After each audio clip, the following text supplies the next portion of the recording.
আসসালামু আলাইকুম, শুভ সকাল।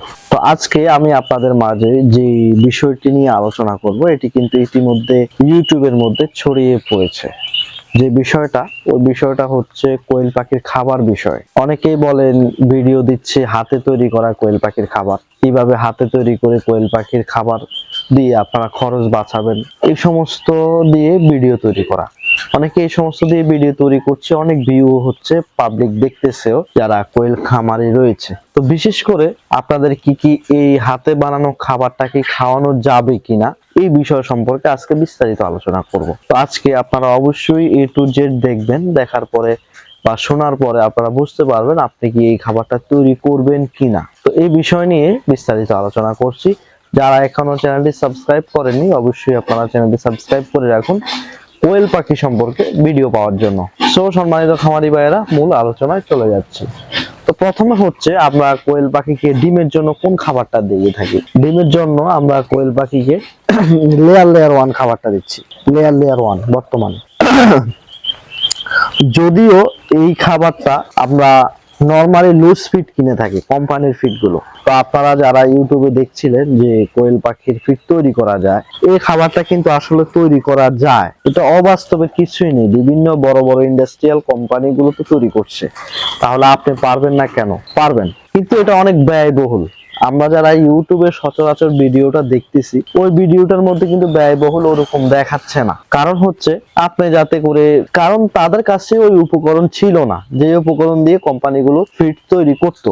তো সেই ক্ষেত্রে আপনি যখন ওই ফিড গুলো দিয়ে আপনি ওই ওই উপাদানগুলো দিয়ে খাবার তৈরি করছেন, ওই খাবারে কিন্তু পর্যাপ্ত পরিমাণ প্রোটিন থাকছে না। যেমন একটা লেয়ার 1 খাবার তৈরি করতে কিন্তু 15 থেকে 16 আইটেমের উপাদান প্রয়োজন, যদিও আপনি এটা নরমাল মার্কেটে পাচ্ছেন মাত্র 7 থেকে 8 পদ, আর বাকি আপনি 8 উপাদান কিন্তু পাচ্ছেন না। তো সেজন্য দেখা যায় যে আপনার খাদ্যের গুণগত মান ওই বস্তার মধ্যে যে প্রোটিন থাকে 18%, ওইটার মধ্যে হবে না। আপনি এটা সর্বোচ্চ 12% প্রোটিনে তৈরি করতে পারবেন, বাকি 8%, বাকি আপনি 6% তৈরি করতে পারবেন না। সেই ক্ষেত্রে এটা আপনার ব্যর্থতা হয়ে যাবে, এবং কি আপনি কোয়েল পাখিকে যখন ওই ফিডটা খাওয়াবেন, তখন কিন্তু ডিমের প্রোডাকশন 80-85 আর থাকবে না। সেখান থেকে দেখা যাবে যে আপনার 40-45, এরপরে 30 এরকমে চলে আসবে। 6% উপাদান না থাকার কারণে কিন্তু অনেক কমে যায়, এটা আপনি অবশ্যই বুঝতে হবে।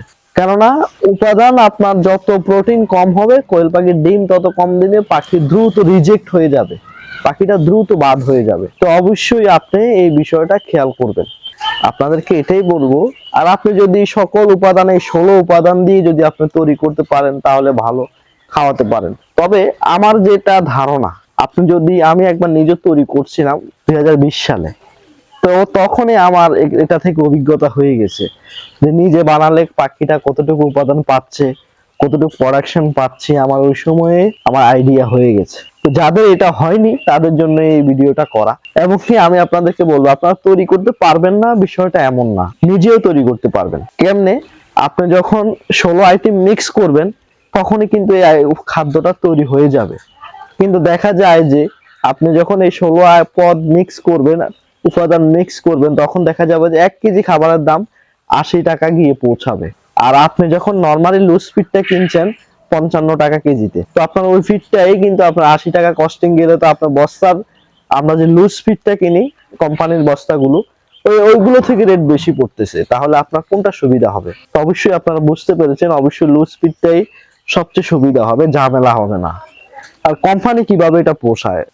কোম্পানি কিন্তু আপনার মতো 1 বস্তা 2 বস্তা 5 বস্তা 10 বস্তা তৈরি করে না, কোম্পানির দৈনিক কয় হাজার মেট্রিক টন তৈরি করে ফিড। তো বিষয়টা অবশ্যই ওনারা বাইরে থেকে ওই অনুযায়ী খাদ্যদ্রব্য পাইকারি রেটে ক্রয় করে থাকে, সেজন্য ওদের খাদ্যটা বিক্রি করে পুষিয়ে যায় আর কি। তো এটাই আমি আপনাদেরকে বুঝাবো, বললাম যে আপনারা অবশ্যই লুজ ফিডে খাওয়াবেন, নিজে হাতে তৈরি করা খাবার। আপনি কোয়েল পাখিকে খাওয়াতে পারবেন না, আপনি মুরগিকে খাওয়াতে পারবেন। মুরগিরে খাওয়ালে আপনার ডিমের প্রোডাকশন কিছুটা কমতে পারে, কিন্তু আপনার আহামরি কমবে না, কেননা মুরগির খাবারে প্রোটিন কম প্রয়োজন, কোয়েল পাখির ফিডে প্রোটিন বেশি প্রয়োজন, এটা আপনি জানতে হবে। সো সম্মানিত খামারি ভাইয়েরা, আপনাদেরকে কিছুক্ষণ আপনাদেরকে লেকচার দিলাম এই সম্পর্কে, আপনারা অবশ্যই বিষয়টা বুঝতে পেরেছেন। তো অবশ্যই আপনারা লো স্পিডটাই খাওয়াবেন, হাতে বানানো ফিড খাওয়ানোর দরকার পড়বে না। তো আজকে এই পর্যন্তই, আগামী টিউটোরিয়ালটি দেখার আমন্ত্রণ থাকবে। আসসালামু আলাইকুম।